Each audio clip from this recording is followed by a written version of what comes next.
Assalamualaikum. Nah, sekarang kita akan belajar bagaimana cara memberikan KIE terkait dengan stimulasi perkembangan ya. Dari kemarin kita sudah belajar cara memantau tumbuh kembangnya, sekarang kita praktek KIE. Ini adalah checklist KIE pemberian stimulasi, bisa dilihat di modul Neo. Perlu diingat sebelum memberikan KIE tentunya kita harus paham betul tahapan perkembangan anak. Semuanya sudah ada di buku SDIDTK. Contoh di sini adalah usia perkembangan 48 sampai 60 bulan ya. Dan tahapan perkembangan itu perlu kita sampaikan kepada ibu ya, begitu. Oke, perlu disepakati bahwa KIE ini dilakukan setelah kita memberikan atau menilai pertumbuhan dan perkembangan anak ya. Di sini kita akan contohkan pada anak usia 36 bulan, di mana pada anak usia 36 bulan tersebut semua deteksi kita lakukan. Kita mulai screening tinggi badan dan berat badan. Nah, setelah ditimbang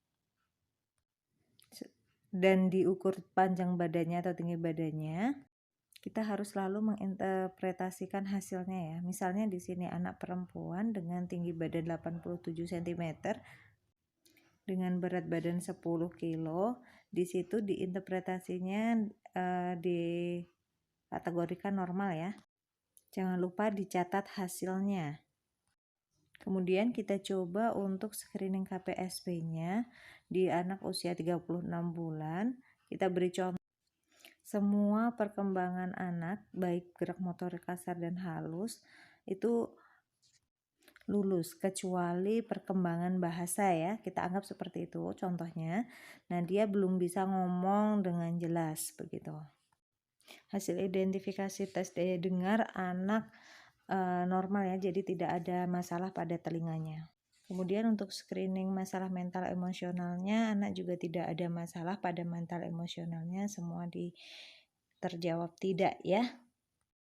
Hasil identifikasi yang kita lakukan itu silahkan nanti dicatat di pelaporan dan monitoring evaluasi di buku SDIDTK sudah ada. Di sana ada identitas anak, anamnesis, pemeriksaan rutin, kemudian pemeriksaan atas indikasi, kesimpulan dan tindakan intervensi kita itu apa.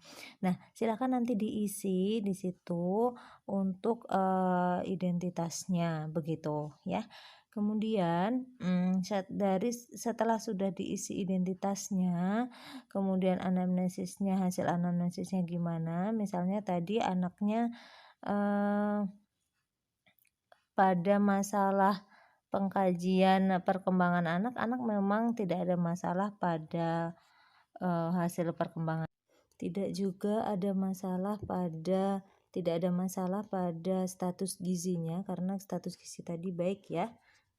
Namun hasil identifikasi disebutkan bahwa anak belum bisa bicara dengan jelas ya, terutama dia belum bisa menyusun dua kata menjadi satu kalimat begitu. Dari hasil interpretasi ini apa yang harus kita lakukan? Kita harus memberikan KIE bagaimana cara menstimulasi anak supaya dia bisa berbicara dengan lancar.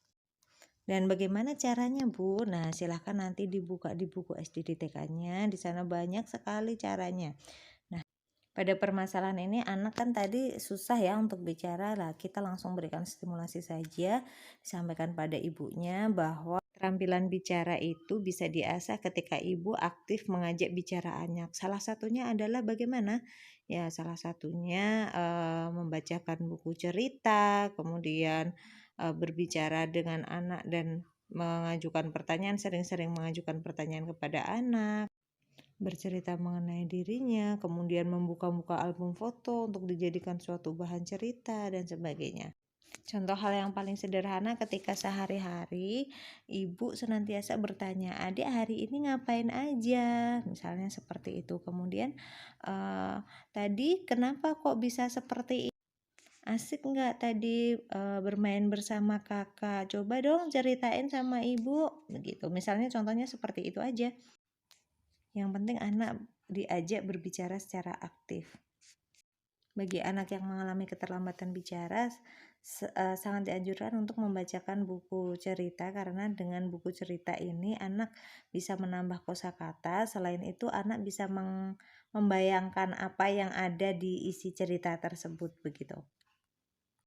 Jadi anak bisa menambah kosakatanya dan bisa merangkai kalimat sehingga dia bisa berbicara dengan mudah.